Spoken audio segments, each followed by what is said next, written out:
Hello guys, welcome to Himalayan glider. This is Sonu. Guys, आज मैं हूँ बाबा बागनाथ की नगरी बागेश्वर में और ये है बागनाथ मंदिर। दोस्तों, अगर आप इस चैनल पर नए हैं तो please like share and subscribe Himalayan glider. तो बने रहिए मेरे साथ इस ब्लॉग में फर्स्ट टू एंड तक। मैं पंडित कैलाश उपाध्याय बागेश्वर जनपद बागनाथ मंदिर से मैं बागेश्वर बागनाथ के बारे में आपको अवगत करा रहा हूँ।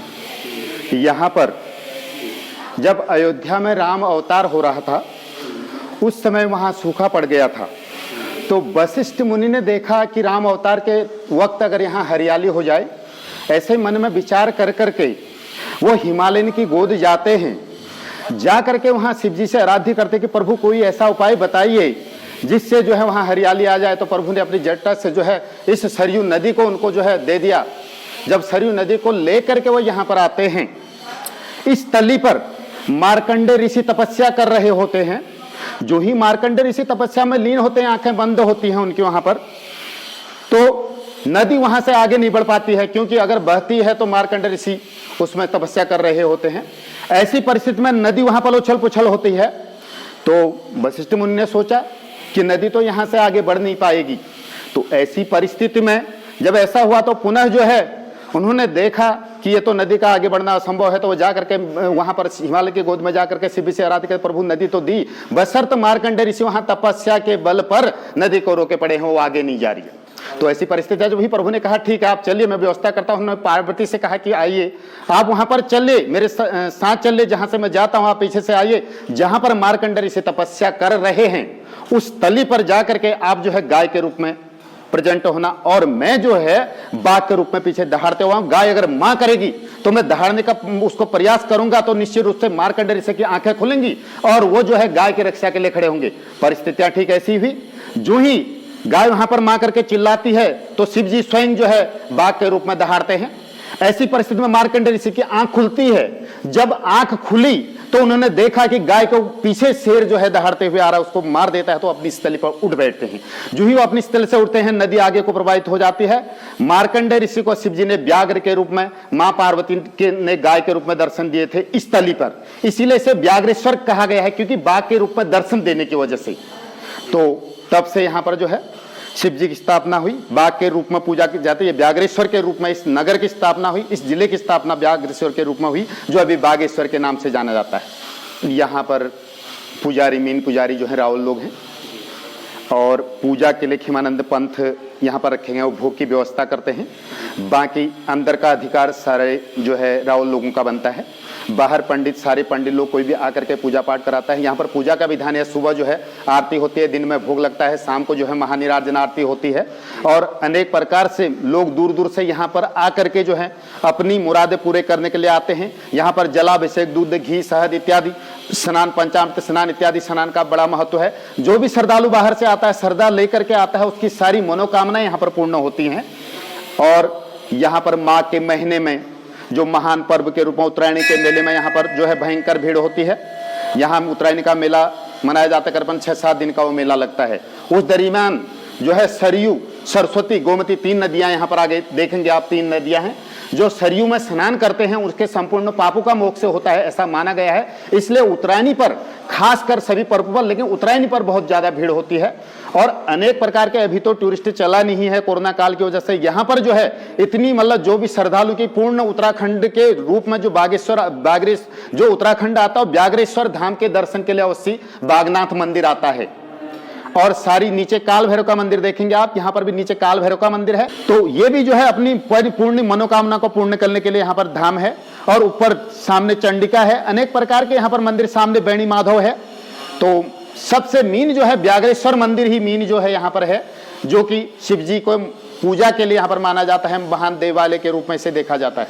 पंडित जी, आपका बहुत बहुत धन्यवाद। तहे दिल से शुक्रिया करना चाहूँगा कि आपने इतने अच्छे तरीके से मंदिर के बारे में बताया। मंदिर के अंदर आकर के इसके जो है मैं बहुत प्रसन्न हूँ कि आपने जो है मंदिर में आकर के कम समय से विस्तार के लिए, इसकी प्रचार के लिए जो व्यवस्था करी, मैं अभी आपका भी आभार व्यक्त करता हूँ। यहाँ पर आपको दर्शन कराता हूँ मंदिर के, चलिए।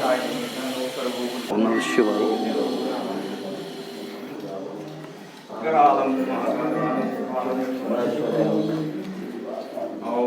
ये है मेन मंदिर।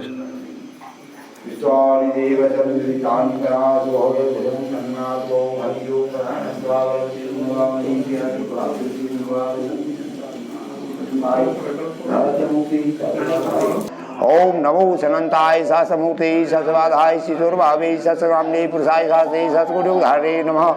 नमः संभवाय च मयो भवाय च महेश्वराय च नमः। शिवाय च शिवचराय च श्री शंभुसदा शिवाय नमः। ओम ब्रह्माणी कमलेन्द्र स्वामी वदना माहेश्वरी दिव्या कौमारी त्रिपुदर्पणा शंकरी चक्रागा वैष्णवी वाराई घनघोर घरघरमुखी चैंदी च भद्रायुधा चामुंडा गणनाथ रुद्र सहिताम रक्षन्तु मात्र मात्र हो।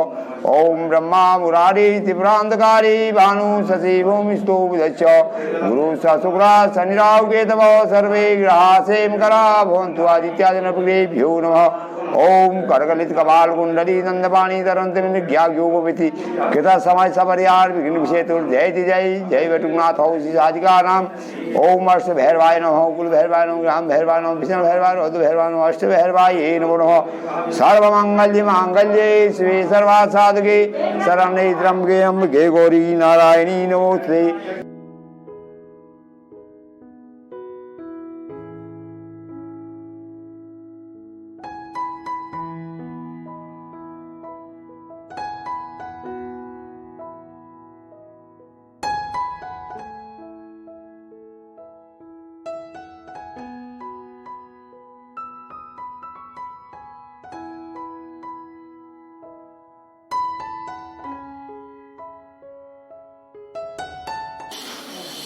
गाइस यहाँ पर आप देख सकते हैं चंदन की सजावट है। ये चंदन की लकड़ी है। ये है मंदिर के पुजारी रावल जी। जय शनिदेव। आगे की तरफ है भैरव मंदिर, मैं आपको ले जा रहा हूँ, जो कि अभी निर्माणाधीन है। देखिए काफ़ी भव्य मंदिर बन रहा है यहाँ पे, और यहाँ इसके पिलर्स रखे गए हैं मंदिर के, जो कि अभी काम चल रहा है इस पर भी। और मंदिर का काम यहाँ पे जोर शोर से चल रहा है। सर हम राजस्थान से आए हैं, जिला धौलपुर। काम के लिए काल भैरव का मंदिर बन रहा है, बागेश्वर जिला बागनाथ मंदिर। तो इसको बनाने में कितना टाइम लगता है? सर ये एक खम्भे में 10-12 दिन लग जाएंगे। अरे पत्थर कौन सा है? पत्थर के बारे में बता सकते हैं आप? हाँ जी। ये पत्थर कौन सा है? धौलपुर स्टोन।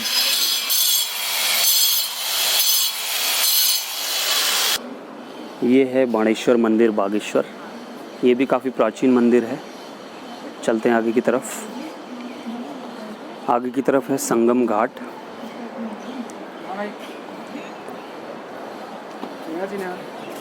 और यहाँ पे है दशनाम जूना अखाड़ा, आप देख सकते हैं सामने की तरफ। हमारा नाम है संतोष गिरी, हम निरंजनी अखाड़े से जी महापुरुष है। ये श्रीपद दशनाम जूना अखाड़ा, और ये दत्तात्रेय द्वारा संचालित है। तो ये दत्तात्रेय अनसुईया जी के पुत्र हैं। ब्रह्मा विष्णु महेश तीनों का अंश भी है। ये उसी समय से दशनाम संन्यास आश्रम के अधिष्ठाता हुए। और शाम की आरती का टाइम क्या है? सुबह लगभग 3 बजे से शुरू होती है और 6 बजे तक आरती हो जाती है। ये है भगवान दत्तात्रेय जी महाराज जी का मंदिर। सामने की तरफ आप देखिए भगवान दत्तात्रेय जी हैं, जो कि जूना अखाड़े के पूजनीय हैं। पंडित जगदीश चंद लोहनी सतराली से मैं हूँ। चंडिका माता है, उनका सिर वहाँ पर है। ये मंदिर है, बड़ी माधव नाभि है, यहाँ पर उनका पैर है। ये तीर्थ है, दोनों संगम, इसीलिए यहाँ बागनाथ उत्तरांचल की एक काशी हुई है, छोटी काशी। जय बाबा बागनाथ। ओम नमः शिवाय। दोस्तों ये है सरयू नदी, और इस तरफ आप देखेंगे सामने की तरफ है संगम, उस तरफ देखिए सामने की तरफ। और आजकल यहाँ पे एक नई पुल बन रही है, जो कि सीधे नुमाइश खेत को कनेक्ट कर रही है। आने वाले उत्तरायणी मेले में इससे काफ़ी सुविधा होगी लोगों को, क्योंकि यहाँ पे उत्तरायणी मेले में इस नदी पर टेम्परेरी पुल बनाए जाते थे, अब यहाँ पे पक्का पुल बन चुका है, इसकी वजह से बहुत सुविधाएं मिलेंगी लोगों को।